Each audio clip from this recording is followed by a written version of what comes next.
A morte encontra o personagem principal, logo no começo encontra a morte, ela leva ele a revisitar o passado e ele tem que rever as decisões que ele tomou ao longo da vida dele, que levou até esse encontro prematuro com a morte. Então ele reavalia o relacionamento com os pais, com o namorado, com os amigos, com... Uma história muito legal. Um meio efeito borboleta aqui? É um pouco, assim. Caramba, valeu, obrigado, hein? Isso é pra vocês, e o pessoal que quiser conhecer as minhas outras, eu tenho ficção científica, tenho drama, romance que se passa no mundo do MMA, tem, enfim, vários gêneros. Infantil. Terror, também, tem o Lambo, que é o infantil. O Lambo tá explodido que é também, o último né? que eu lancei ano passado.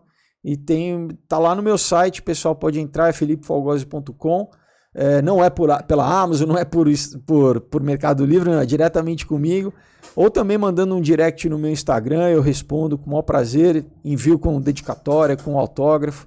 E aqui no Brasil o pessoal acha que quadrinho é só para criança, né? Não é, né? Por causa da Turma da Mônica ou Disney. Quadrinho no resto do mundo é uma mídia igual você vê um filme, um seriado, né? É uma forma de você interagir com o conteúdo, e é muito...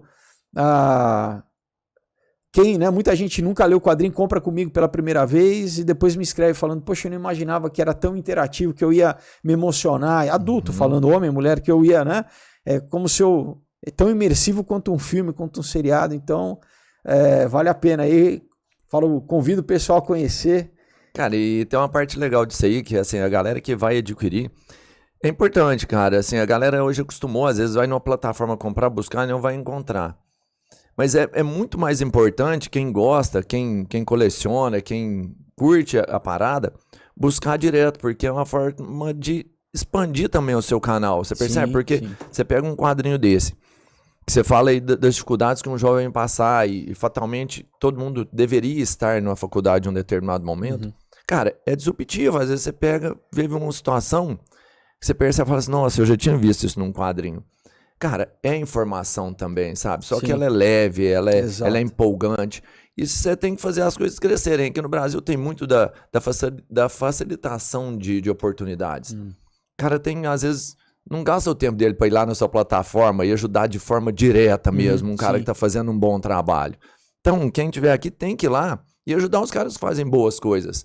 Né? Não é só, vou comprar no mercado mesmo, que é mais simples. Não, mano. Vai lá na fonte, ajuda direto. Sabe? Isso vai fazer essa proposta crescer. Você vai ajudar não é só você que está sendo ajudado. É todo mundo, porque aí todo mundo que precisar vai ter, entendeu? Exato. É valorizar a coisa do Brasil mesmo. O brasileiro se valorizar como ser, né? Sim. Pô, é fantástico. Eu sou fã de quadrinho, né? E eu já tinha visto uma coisa muito bacana. É que, pra mim, né? Eu sempre gostei de quadrinho. Eu já gostei de vários desenhistas, né? E mudou pra mim algumas histórias depois de alguns desenhos. Você tem uma preocupação com o cara que faz isso também. Claro. Né? O que vai fazer o desenho infantil é um traço mais lúdico, um cara mais quadrinho. Isso, não é você quem desenha. E o outro é mais agressivo mesmo. Cada história tem O que eu faço assim, é a minha editora, né, que chama Yosemite, eu escrevo o roteiro, depois eu faço o layout, que é basicamente...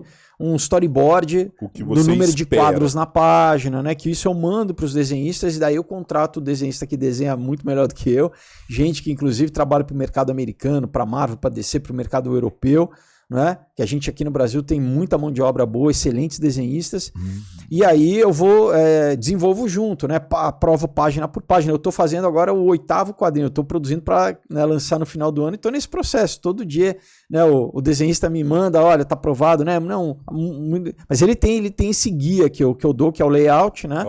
E depois uma série de referências, eu vou, né, indicando para ele, eu monto várias pastas assim com referência porque eu trago a minha experiência do audiovisual, né? Que eu fiz faculdade de cinema, anos de televisão, então eu trago, vamos dizer, eu criei uma metodologia minha, assim, né? De produzir quadrinho mais ou menos como você faz um filme. Então eu penso em cenário, penso em figurino, penso em fisionomia dos personagens, né? E vou dando isso para o desenhista para ele incluir, para criar, né, o conceito. E, né, como você falou bem, eu escolho muito desenhista claro, né, óbvio, pelo profissionalismo dele, mas principalmente se o estilo dele casa com a história que eu quero contar. Então, né, eu tenho um que chama Comunhão, por exemplo, que é um suspense com terror, né, que tem decapitação, o bicho pega ali.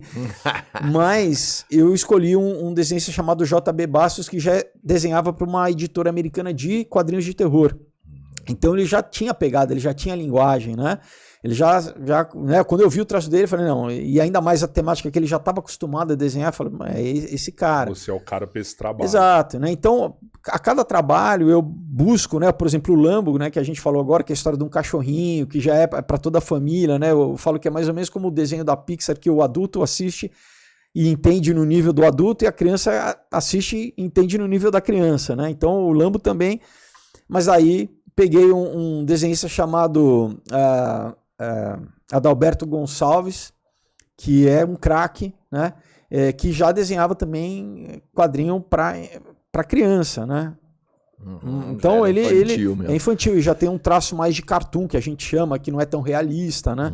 Como, por exemplo, no Aurora, que é né, o Aurora, Caos e Ômega, que é uma trilogia de ficção científica com espionagem, com nova ordem mundial. Aí eu já procurei, né, desenhistas com um traço mais realista, assim, para criar essa sensação mesmo que você está vendo um filme. Então, né, o primeiro, o Aurora, foi o Leno Carvalho, o segundo foi um argentino chamado Emílio Treira, né? O último foi o Chris Yuffie, que infelizmente faleceu há pouco tempo, mas um grande artista. Então, assim, né, é isso, né? Eu vou... É um processo longo, parece, né? Qual é o tempo para começou a startar e o final? Olha, tirando o tempo que eu levo para escrever, né, que varia dependendo da história, eu levo mais tempo se é uma história que eu tenho que pesquisar, que eu tenho que estudar, né? Para produzir, em média, 1 ano, assim. Em média, 1 ano, Porque todas as minhas histórias têm mais de 100 páginas, né? Então, o artista faz página por página, né? Então, em média, eu tento fazer um combinado com ele de me entregar 20 páginas por mês. Então, por exemplo, o Ômega, que fecha a trilogia do Aurora, tem 182 páginas. Levou 1 ano e meio, assim, para fazer, né? É longo, é um comprometimento, né? E o cara... Então tem que ser ponta firme para toda semana ele estar ali, né, cumprindo o prazo, me entregando, né? Então, mas eu tenho muito prazer nesse processo, né? Claro que depois que está pronto, o meu prazer é ouvir o feedback das pessoas, né? Mas você tem um processo assim que você faz para criar uma história dessa, tipo, pô, como que você, desde a concepção da ideia até juntar, quais pontos você vai ligar, ou aparece tudo de uma vez, assim, de sua mente? Então, assim? Inclusive, eu tenho um curso numa plataforma de educação à distância chamado Savoir, é um curso chamado Narrativo Contador de História, que é para ajudar quem quer contar uma história e não sabe como, né? Então, poxa, eu quero escrever um livro, ou até mesmo eu sou um executivo e eu quero fazer as minhas apresentações mais de uma forma narrativa, porque a gente absorve informação muito melhor com uma história do que simplesmente de uma forma expositiva, né, cheio de dado e tal. Então, quando você consegue pegar o mesmo conteúdo e transformar ele numa história, numa narrativa, né, as pessoas vão absorver isso de uma forma muito mais fácil. Então, nesse curso, né, que eu tenho ali, que também muita gente já acessou e se beneficiou, eu tento, né, apresentar uma metodologia que eu meio que criei ao longo desses mais de 30 anos aí de trabalhar com arte, com história, né? Eu conto história, né?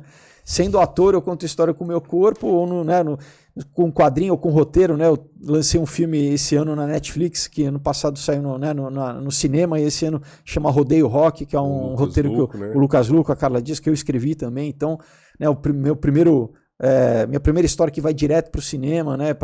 Agora está disponível na Netflix, enfim.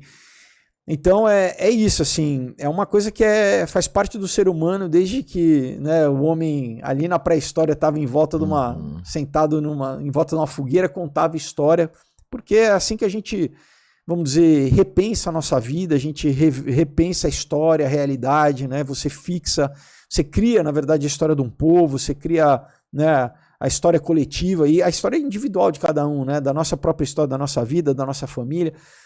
Então, é muito intrínseco à natureza humana isso, história, contar história, né?